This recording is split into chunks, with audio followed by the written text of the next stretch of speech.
Entonces Samuel fue un niño que era un guerrero. Sus terapias iniciaban a las 7 de la mañana, terminaban a las 7 de la noche. Y uno podría decir, uy, 12 horas, eran 12 horas intensas. Hoy en día, cuando me siento débil, pienso en esa resiliencia de Samuel, esa fuerza que, que tenía siempre. Y nada, lo tumba a uno hoy.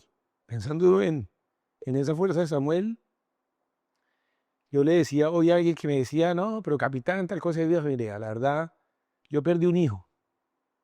Y, y lo que veía en él siempre era amor, alegría, felicidad. Y hoy hacíamos, o en estos días hacíamos reflexiones de, bueno, Samuel uno lo veía y era sonrisa, los ojos abiertos, feliz. Pero uno pensaba, bueno, de 7 de la mañana a 7 de la noche, 12 horas inmersas en terapia física ocupacional, salía una enfermera, llegaba la otra enfermera nocturna, una terapista iba a 2 horas de terapia, los llevábamos a Blas de Leso, al centro de rehabilitación, otra hora ya pasaba a fonoaudiología.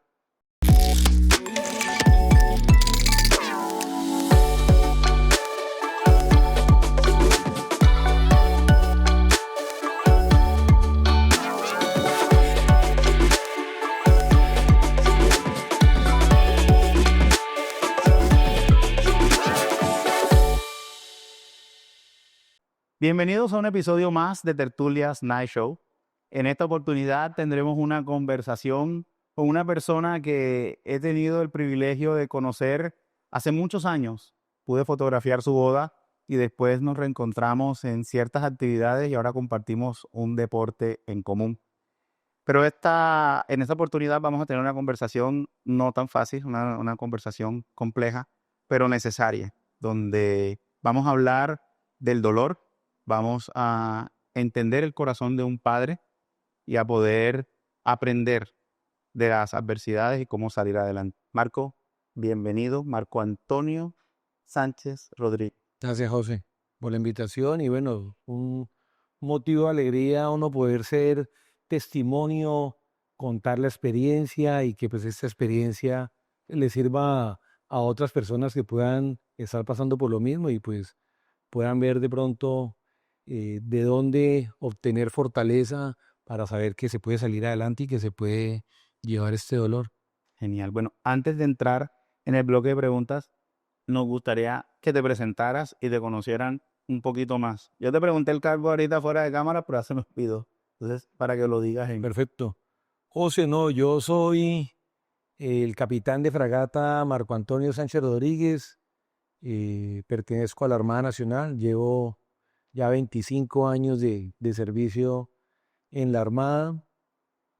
Actualmente pues pertenezco a la base naval RC Bolívar como jefe del Departamento de Armamentos Militares. Es un cargo en donde también he tenido la fortuna de poder servir. En estos momentos tenemos 958 viviendas en 10 barrios de Cartagena y pues bueno, feliz de que uno cuando va a los barrios, la gente le diga gracias por esto, gracias por lo otro y pues siempre como con esa vocación de servicio hacia los demás. También durante estos 25 años de carrera pues me he desempeñado en varios cargos en el mar, he estado en los cargos de jefes de división, jefe de departamento, he sido segundo comandante de buques, con más de 11 años de tiempo en el mar a bordo de diferentes tipos de unidades, entre patrulleras, buques de apoyo logístico, las fragatas, misileras, que son las unidades estratégicas.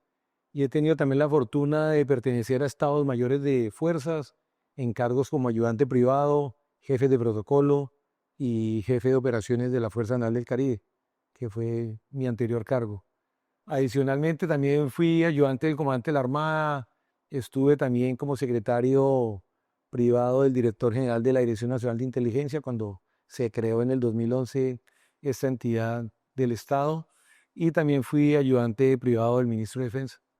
En esos momentos me encuentro en un punto de mi carrera que viajo a Bogotá por traslado a desempeñarme como el director de Asuntos Internacionales de la Armada Nacional, Wow. que es mi siguiente cargo en Bogotá, que pues espero asumir ese reto con humildad, vocación de servicio y pues hacer algo importante y bueno para el país y para la Armada. Genial. Y no menos importante, más importante, esposo y papá. Y realmente es una parte que a veces uno como creería que no es importante y cuando le preguntan a uno y mira que me acaba de pasar, no, uno menciona todo y deja esa parte como que no es vital y uno no se alcanza a imaginar lo que significa en un hogar, en una familia, tanto el rol de la mujer como madre, como el rol del padre, el hombre de la casa, esa figura de cabeza de hogar. Y viene esa discusión de qué es más importante en una familia, en un hogar, si el hombre o la mujer. Pues yo me atrevo a decir que es completamente complementario tanto el rol de madre como padre y ambos juegan un papel fundamental en esa construcción de familia. Entonces sí, soy el papá de un niño de 8 años, Antonio, que se está ahora con la mamá en Santa Marta, esposo de Lorena, ya con una relación de casados de 10 años, 4 años de novios, realmente 4 años, 4 meses, 4 días. El día del matrimonio cumplíamos ese 444. Y pues no fue, digamos, buscado ni nada. Finalmente decidimos la fecha. La fecha en carta del matrimonio la es el padre, el cura, de cuándo hay disponibilidad de capilla o de iglesia. Y finalmente pues coincidió que ese día cumplíamos ese 444. Y tengo también otro hijo que hoy goza de estar en la presencia de Dios, Samuel, que falleció de 5 años y medio. Pero hoy más que nunca lo sentimos con nosotros. Cuando la gente hoy me dice que, oye, ¿cuántos hijos tienes? ¿Cómo es tu familia? ¿No? Lorena y 2 hijos, Antonio y Samuel. Entonces Samuelito, que es un ángel que tengo, fue ángel en vida terrenal, porque ahora más adelante hablaremos de el proceso de Samuel en este mundo terrenal, hoy pues ya en la presencia de Dios. Marco, ¿qué significaba para ti ser papá antes de la experiencia con su mamá?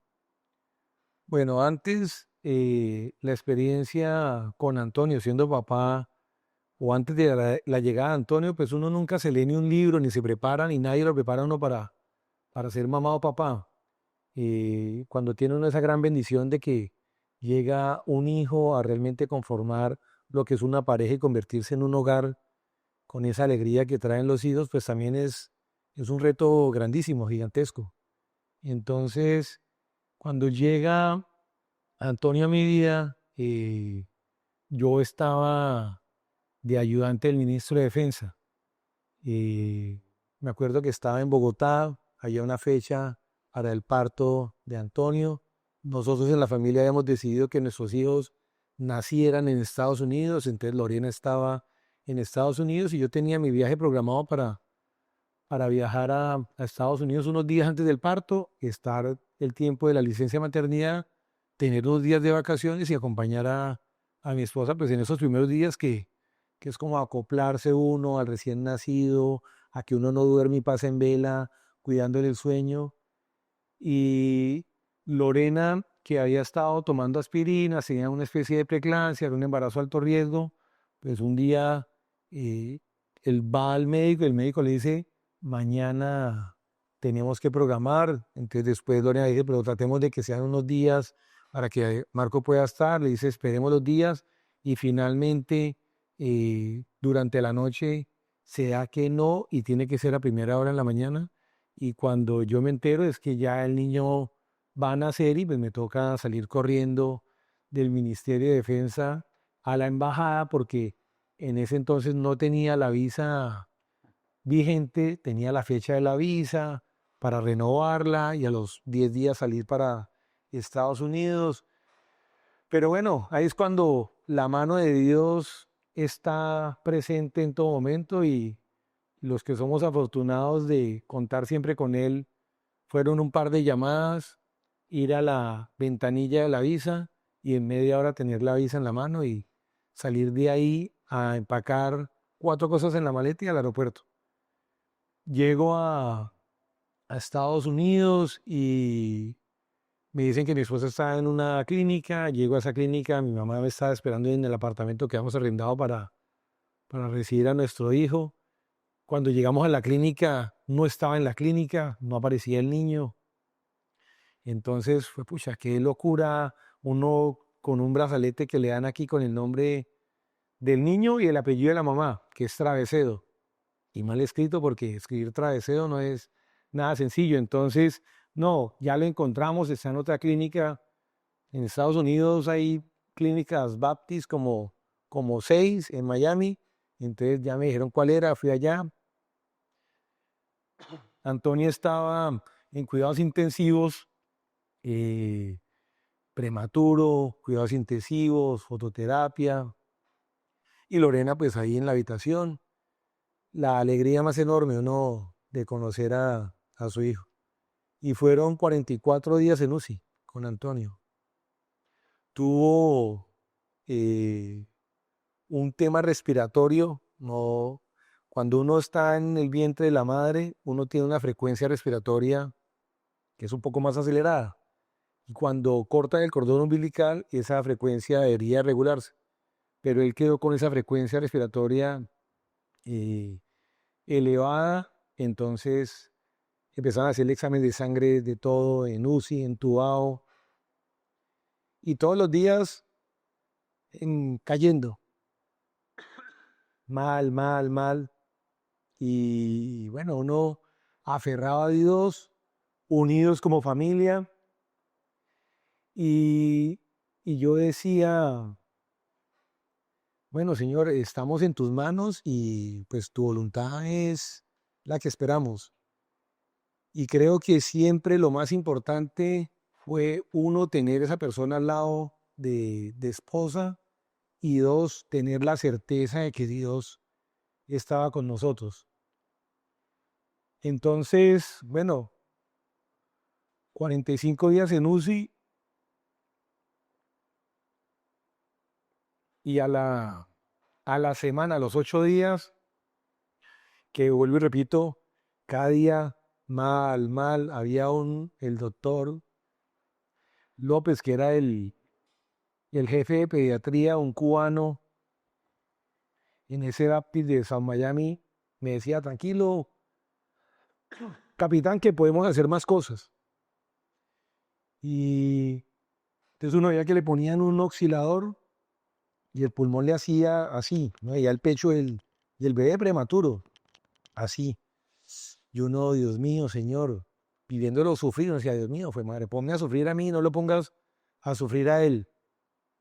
Después, entonces no, vamos a subirle más intensidad, más aire y eso va a reventarse ese pecho.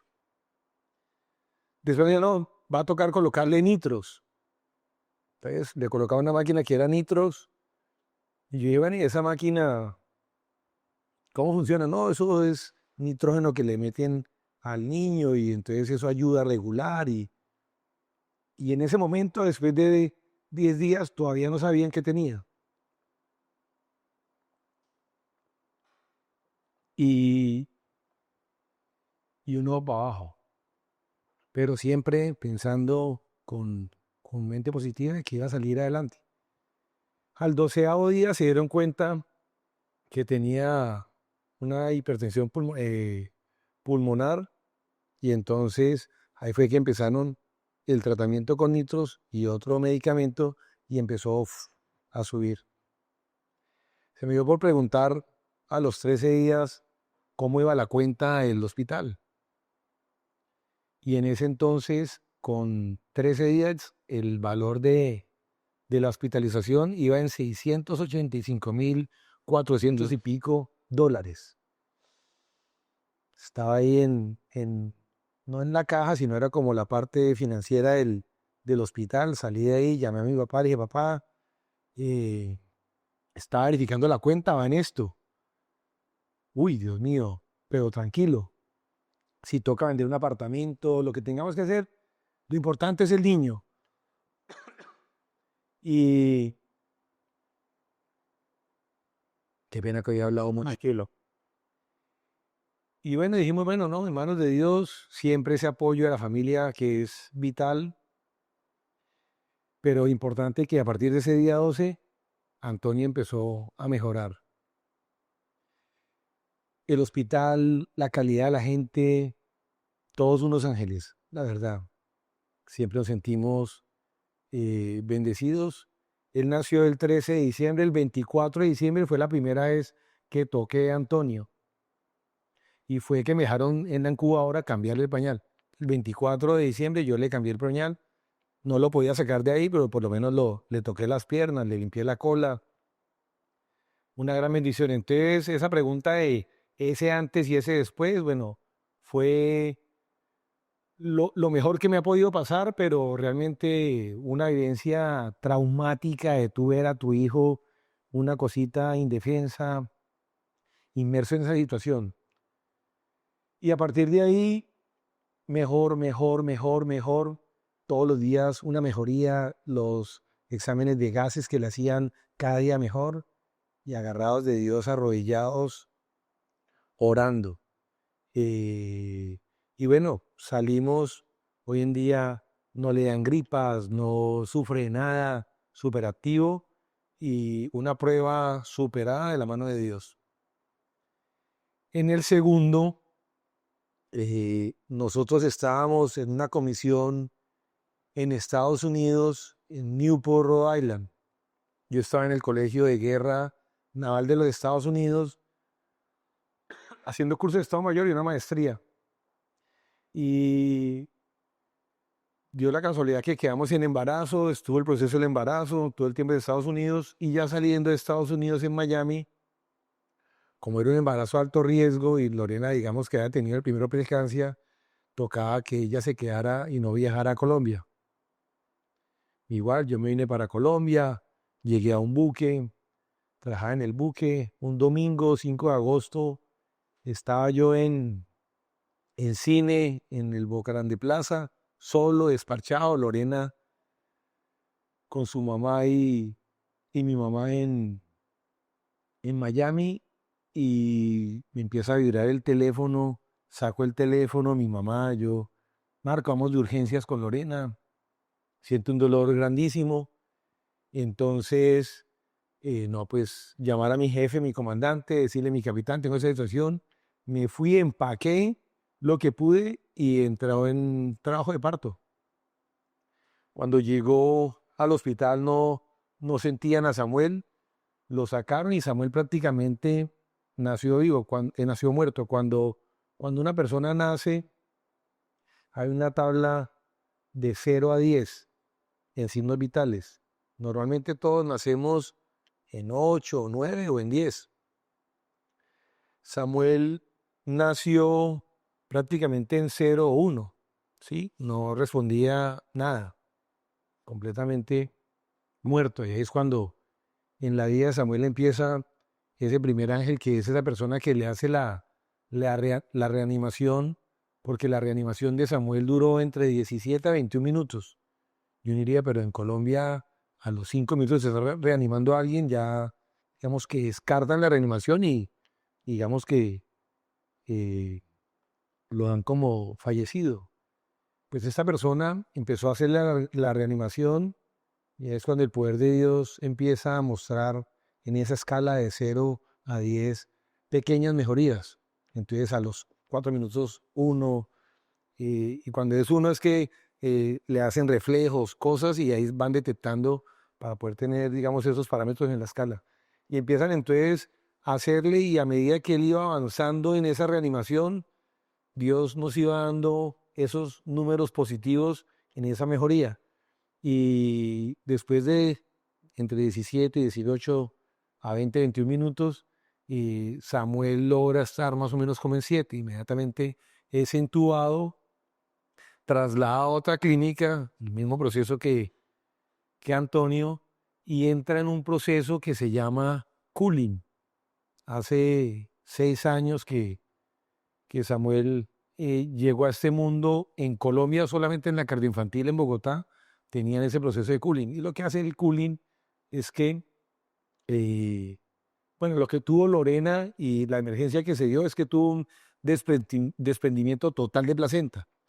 Que ella sintió como que como que unas ganas de ir al baño, sentía como desgarrado todo, claro, o sea, ya desgarrado todo el tema de la placenta, entonces pues, el niño pierde líquido amniótico, pierde una cantidad de cosas que son necesarias y vitales para que el niño se mantenga bien.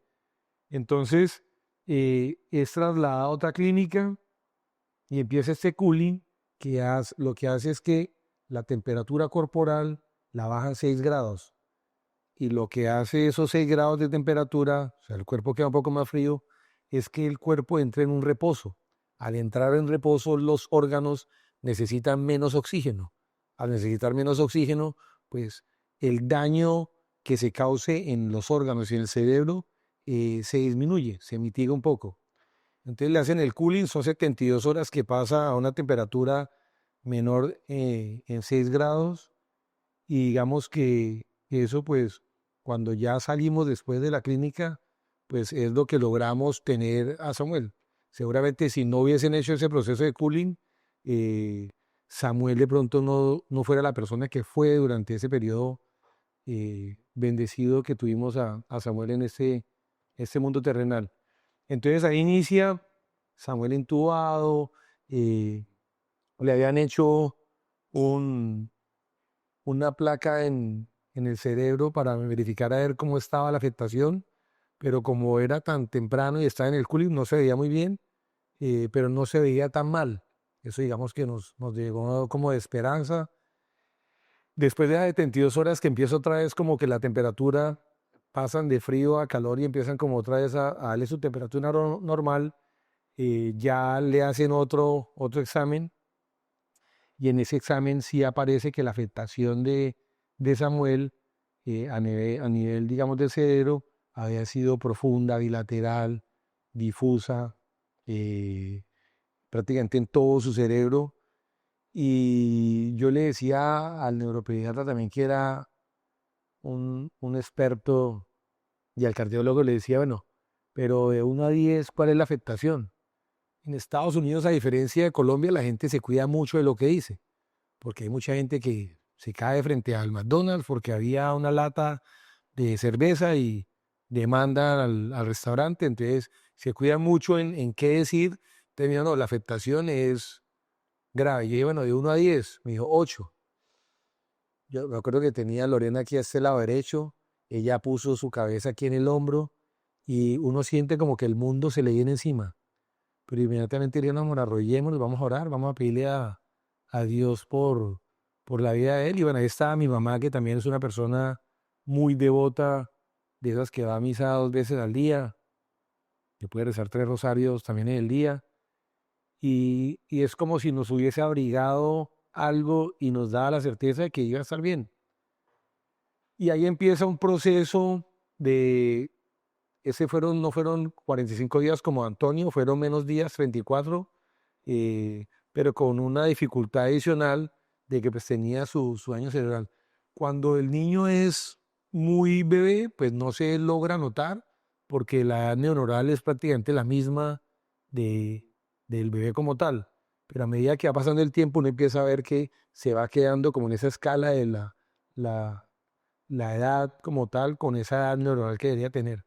La afectación de Samuel fue más profunda y más fuerte en el tema motor, pero Samuel fue una persona que entendía todo lo que uno le decía, si uno regañaba al hermano se reía de su hermano y pues siempre nos mostraba una sonrisa y desde, digamos, esos primeros meses siempre fue muy alegre y pues se veía que entendía mucho su parte cognitiva, digamos que estuvo muy bien. Nos venimos a Colombia y pues empezamos a hacerle todo lo que es ahorita terapias tempranas, ¿sí? Hacerle mucha estimulación temprana y a darle, pues para sacarlo adelante y buscar que en esos 5 años, que es la parte donde el cerebro más tiene la forma de desarrollarse, pues fuera de la forma más positiva y tratar de llevarlo a su 100%, que si lo comparamos con otro niño, de pronto iba a ser un 20, 40, 60, pero teníamos ese reto de padres de llevarlo a ese 100%. Intentamos de todo, fuimos a Roosevelt, fuimos a muchísimas terapistas físicas, ocupacionales, de fonoaudiología. Agradecido con todas esas personas que espero algún día escuchen este video y pues sea también parte de agradecerles todo eso que hicieron por Samuel en vida y por nosotros como familia. Y tuvimos la fortuna de que alguien nos hablara del Instituto de Glenn Doman, que queda en Filadelfia, en Estados Unidos, y verdad nos contactamos con ellos, iniciamos a hacer unos cursos que son para el desarrollo del potencial humano eh, con mucha estimulación. Entonces Samuel fue un niño que era un guerrero, sus terapias iniciaban a las 7 de la mañana, terminaban a las 7 de la noche, y uno podría decir, y 12 horas, eran 12 horas intensas. Hoy en día, cuando me siento débil, pienso en esa resiliencia de Samuel, esa fuerza que, que tenía siempre. Y nada, lo tumba uno hoy. Pensando en esa fuerza de Samuel, yo le decía hoy a alguien que me decía, no, pero capitán, tal cosa de Dios, mire, la verdad, yo perdí un hijo. Y, y lo que veía en él siempre era amor, alegría, felicidad. Y hoy hacíamos, o en estos días hacíamos reflexiones de, bueno, Samuel uno lo veía y era sonrisa, los ojos abiertos, feliz. Pero uno pensaba, bueno, de 7 de la mañana a 7 de la noche, 12 horas inmersas en terapia física ocupacional, salía una enfermera, llegaba la otra enfermera nocturna, una terapista iba a 2 horas de terapia, los llevábamos a Blas de Lezo, al centro de rehabilitación, otra hora ya pasaba a fonoaudiología, mejor dicho, una locura. Y uno llegaba ahí, esa sonrisa, devolviendo ese amor que le dábamos. Entonces, bueno, no fue fácil ese papá ahora, ya viéndolo después, antes de uno no estar preparado y tener esos retos importantes en salud. Eh, pero convencido completamente de que no escatimamos ni un segundo, ni un dólar, ni un peso para sacarlo adelante. Este Instituto Doman, yo a veces decía, Dios mío, que la gente pudiera acceder a él. Dentro de las cosas que, digamos, aprendimos en estos cursos que hicimos, yo hice el básico, Lorena hizo el básico y después con el avanzado, inclusive logramos ir a Filadelfia con Samuel a que le hicieran a él, mirar el diagnóstico y todo, mirar a su potencial y hasta dónde lo podemos llevar. Eh, Aprendimos a comunicarnos con él. Entonces yo creo que las cosas más frustrantes para mi hijo era que él no pudiera hablar, quisiera comunicarse con uno y uno no entendiera. Y como en la parte cognitiva, digamos, la parte motora sí estaba muy disminuida, él nunca gateó, teníamos unos planos inclinados que hace poquito los donamos, y entonces uno lo ponía y uno tiene, normalmente los bebés cuando arrancan a gatear, se mueven así como un caimán, ¿sí? Y ya después viene, que ese es el movimiento homolateral, se mueve tanto brazos y piernas, se mueven al tiempo, después uno hace de bebé el patrón cruzado, que ya intercambia tanto pierna con brazo, y ya después empieza a levantarse en las manos y en las rodillas y gatea. Ya después tiene la oportunidad de caminar. Él, digamos, en ese plano inclinado, se le veía esas ganas, esa intención de moverse, pero era difícil, ¿sí? Porque pues las conexiones, nosotros tenemos más o menos 3 trillones de neuronas en el cerebro.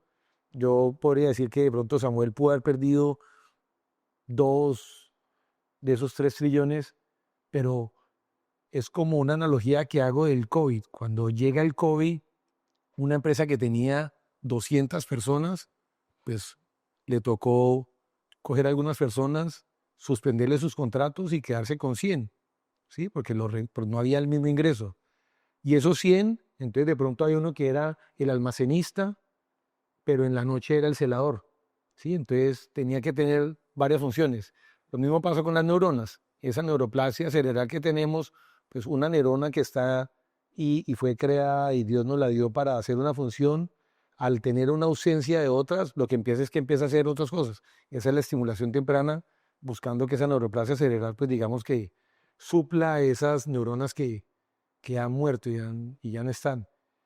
Entonces, él en esa parte motora que estaba súper afectado, pero en la parte cognitiva no. Y ahí era cuando, digamos, dentro de las cosas que yo creo que fueron importantísimas y que nos dieron como papás una alegría enorme, y yo creo que para él una de las mayores satisfacciones fue el poder comunicarnos. Entonces teníamos como una table choice donde él, bueno, él en sus exámenes cognitivos, en estas evaluaciones que le hacíamos de Doman, entonces Lorena le hizo como 92 libros. Esa mujer es la persona más importante de mi vida, Lorena. Le hizo como 92 libros. Entonces, los libros eran como los leones. Entonces, una imagen de los leones a color, y después decía los leones grandes, rojo, negro, que son visualmente lo que más vemos cuando somos niños. Y después salía, son carnívoros, entonces salían ahí comiendo carne. Y uno le mostraba todos los días. Era como bits de inteligencia. Que le mostraba todo el tiempo. Con esto de Doman uno le puede enseñar al niño otro idioma, le puede enseñar a leer las palabras, letras.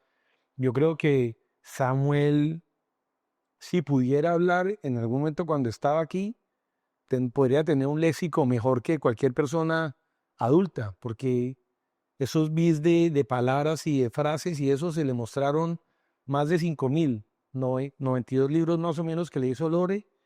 Y, y en las pruebas uno le decía, Samuel, ¿dónde está la manzana? Y le ponía uno una manzana y una pera. Y él entonces, pues no podía hablar, pero sí podía mirar. Entonces él miraba hacia la manzana.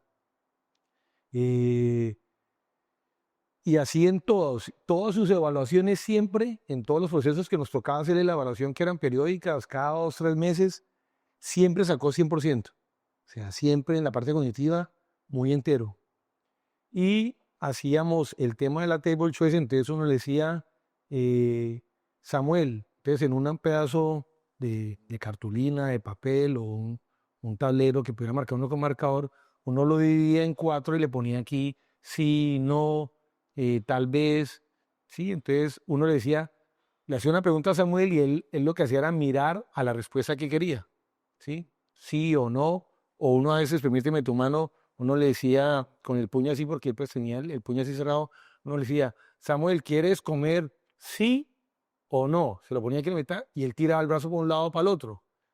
O ¿prefieres que nos quedemos ese fin de semana en Santa Marta o Cartagena? Se lo ponía en la mitad y él tiraba para el lado que quería responder. Entonces logramos comunicarnos con él, y yo creo que eso era para él la satisfacción más grande, de poder decir lo que yo estoy tratando de decir, no con palabras, pero con mirar visualmente con los ojos o con gestos, mi papá y mi mamá me entienden. Entonces, bueno, eso digamos que yo creo que los logros más grandes, pero grandes retos, eso de antes de papá, después de papá, pues bien luchado, la verdad, con esos dos casos médicos de eso.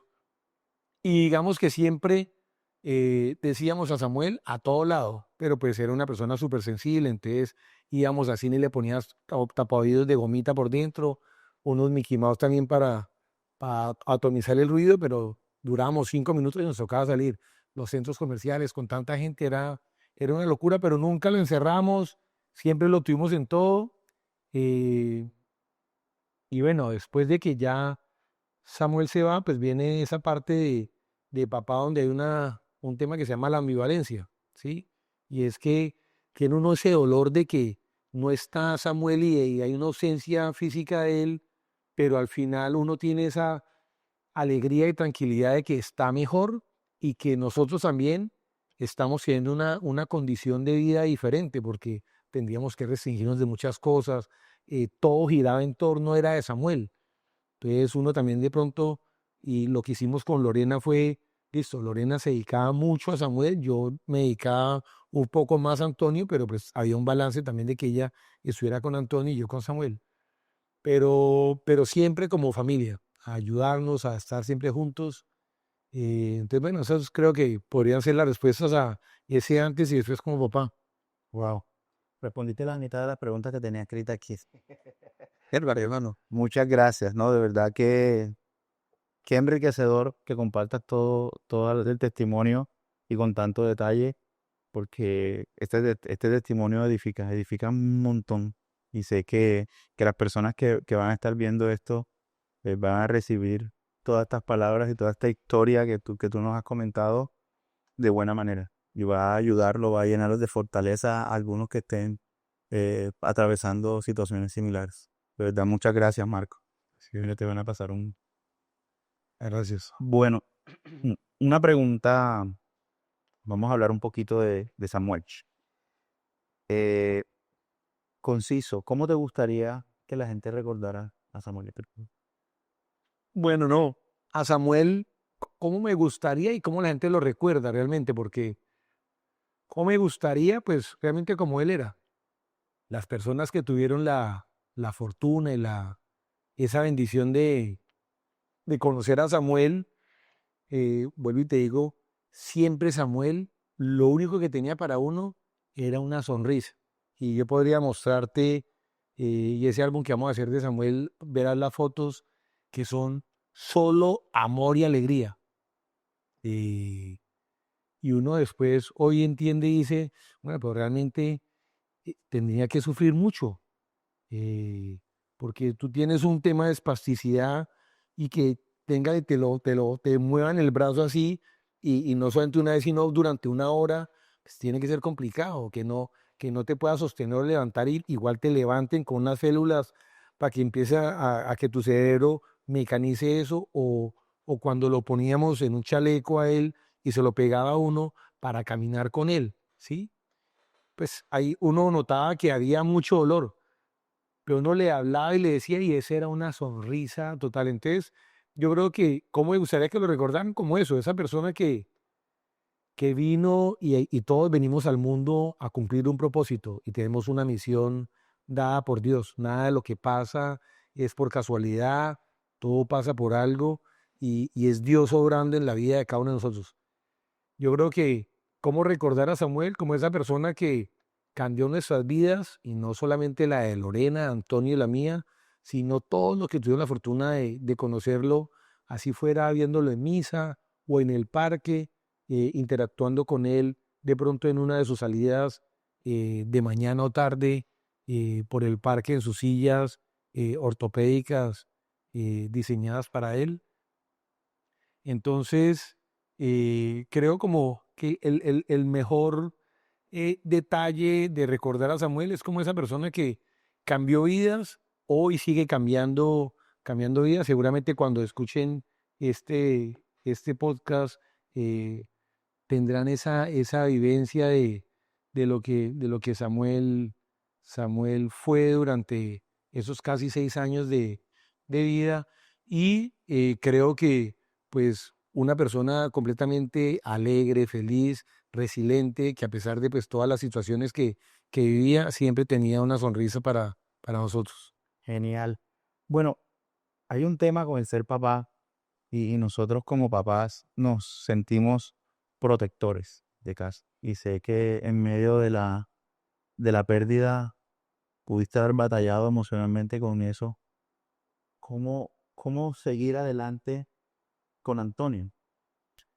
Bueno, ahí me haces la pregunta e inmediatamente me voy a un episodio que tuve con Lore eh, de un día que pues uno en la vida militar es, es dueño realmente de muy poco. Y una de esas cosas que no tiene uno del dominio es el tiempo y tener uno el permiso siempre para ir. Y habíamos programado un viaje a Santa Marta, Lorena es de Santa Marta, hoy actualmente está allá con su familia para pasar 31 y pues yo no puedo ir porque pues tengo el tema del servicio y el deber.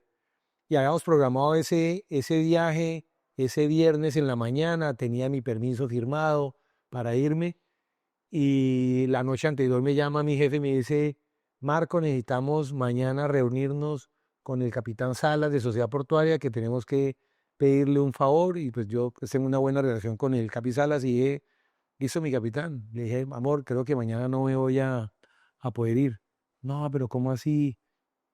Y entonces Lorena nunca había manejado por carretera y la vía Cartagena-Santa Marta, después de que pasó una Barranquilla, es una vía complicada. Y bueno, ese espíritu natural de uno ser un ser protector habiendo tenido una pérdida de mi hijo, de uno de mis hijos, pues se podrás imaginar lo que yo pensaba de que Lorena cogiera el carro por primera vez, a irse manejando por carretera con mi otro hijo y saber que en el carro iba hasta Caramelo, que era el perro, Antonio, que es lo que me quedaba de hijos, y Lorena, que es mi esposa y era todo mi mundo. Entonces me sentí yo agobiado de decir, pues madre, es como cuando estaba mi menos jugador de póker que hace el all-in y mete todo ahí. Pues yo estaba metiendo en ese viaje a Santa Marta a toda mi familia. Y uno querer ser el que está al control de ir.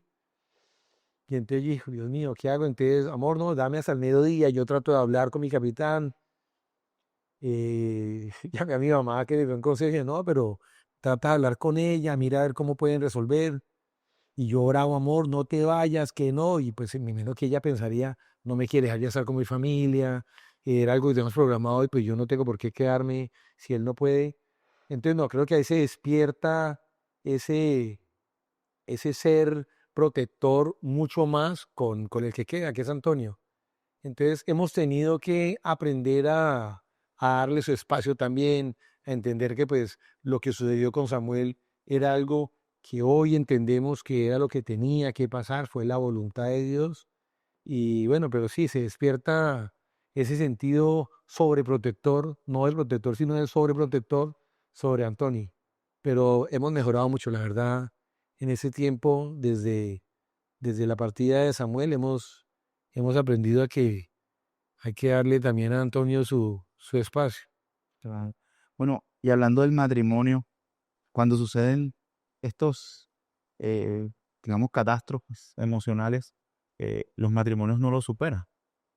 Eh, yo te lo decía ahora antes de empezar, que lo veo como una resiliencia de ustedes como esposos, y ahora que te he escuchado hablar de Lore, que ha sido como lo más difícil, pero al mismo tiempo, ¿cuáles han sido esos elementos que han ayudado a que el matrimonio se sostenga?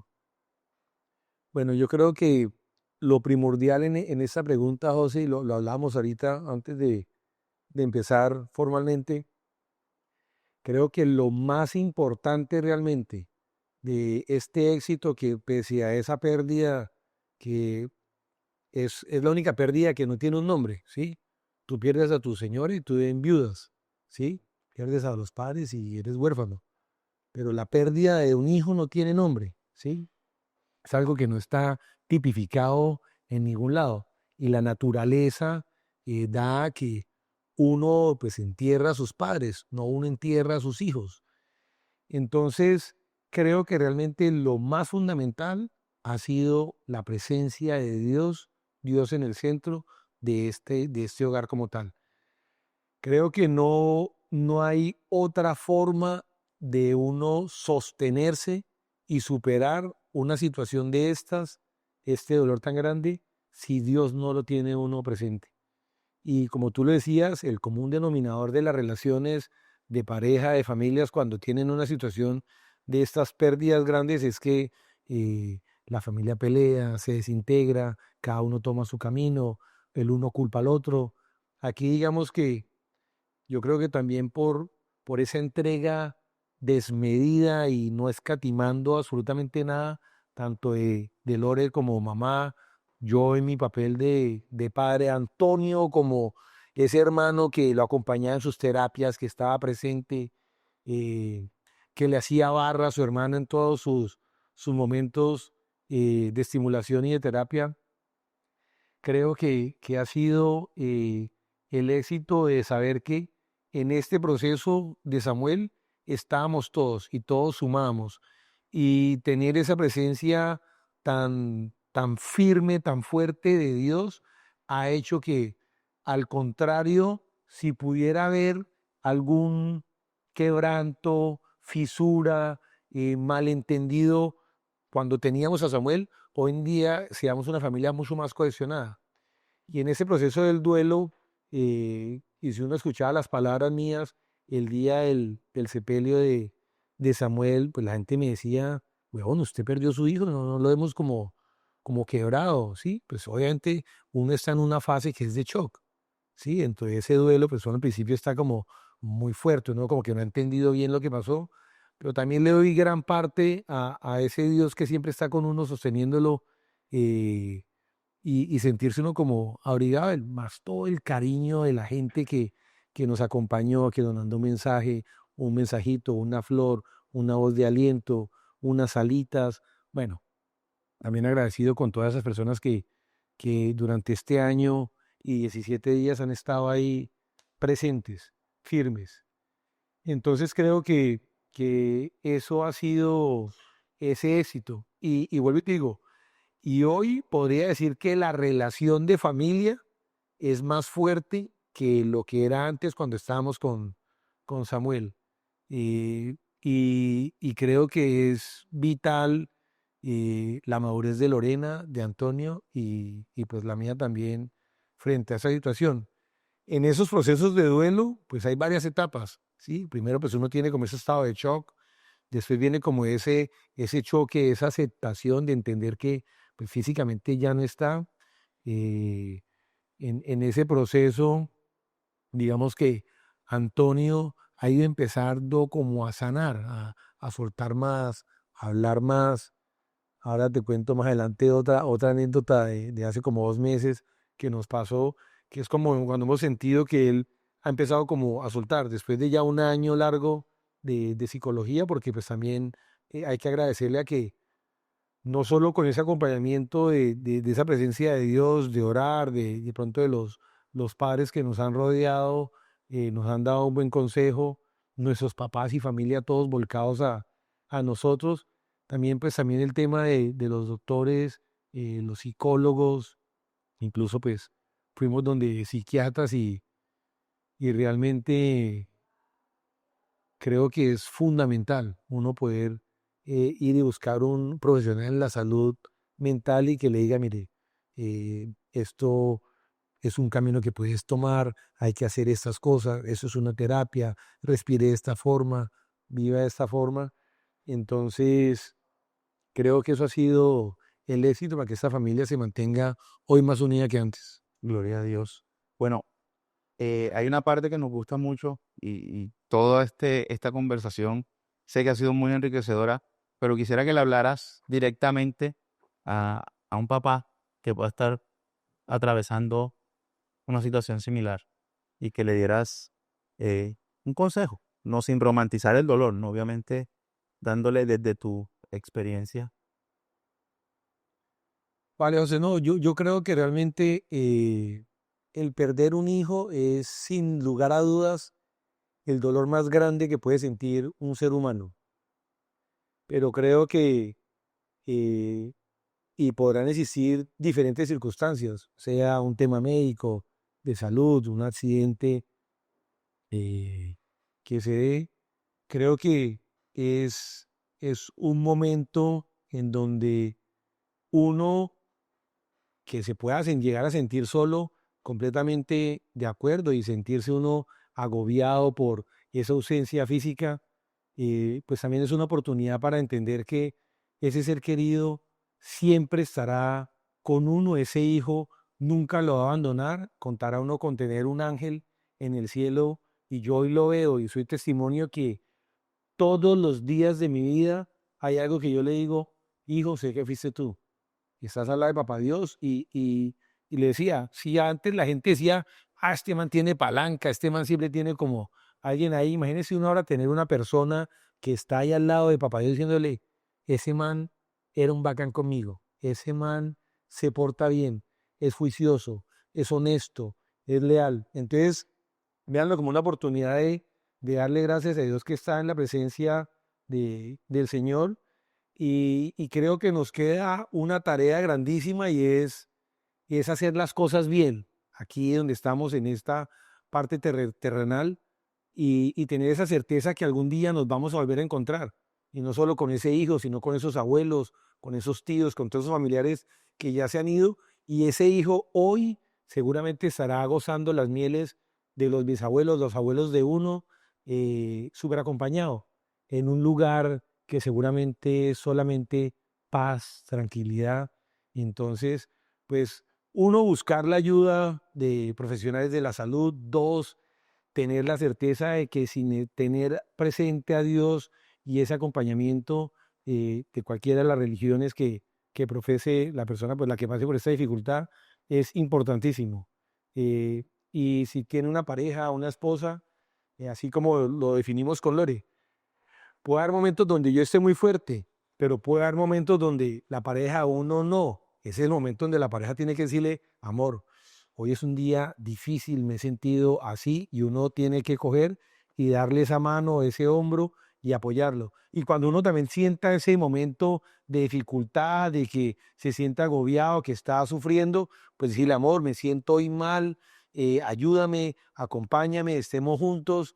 Y igual, pues si tiene otro hijo, hermanos, padres, no quedarse solo y tratar de hacerse el fuerte y resistir, sino más bien buscar la ayuda de los que lo rodean, que siempre seguramente encontrará uno a alguien que lo pueda soportar. Wow.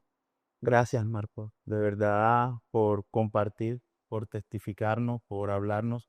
Sé que hay mucha tela para cortar y Uy, podríamos hacer varios episodios. creo que deberíamos hacer varios episodios. Entonces, esa negociación la arreglamos ahorita. Vale, vale, claro que sí. Pero de verdad Encantado. que muchas gracias por tu honestidad, por hablarnos desde la sinceridad de tu corazón y por abrirte de esta forma. Estoy No, seguro que se edificarán vidas. Estás edificando las de nosotros aquí, todos los que estamos aquí. Y de verdad, muchas gracias. yo encantado, la verdad, ahora que mencionabas que cómo recordar a Samuel, pues no, es recordarlo como una persona que llegó a una familia donde nos enseñó. Samuel desde el día que nació nos enseñó muchísimo, y hoy lo único que puedo decir es que si uno quiere que perdure esa esencia, lo que fue y ese propósito que tenía Samuel, es dar testimonio de todo eso que nos dejó Samuel en vida y hoy pues en esa eternidad también. Genial, muchas gracias. Vale, Brioso, ¿no? Aquí por la invitación. Perfecto. Si llegaste hasta aquí, gracias por estar. Comparte, suscríbete y nos vemos en un próximo episodio de Tertulias Night.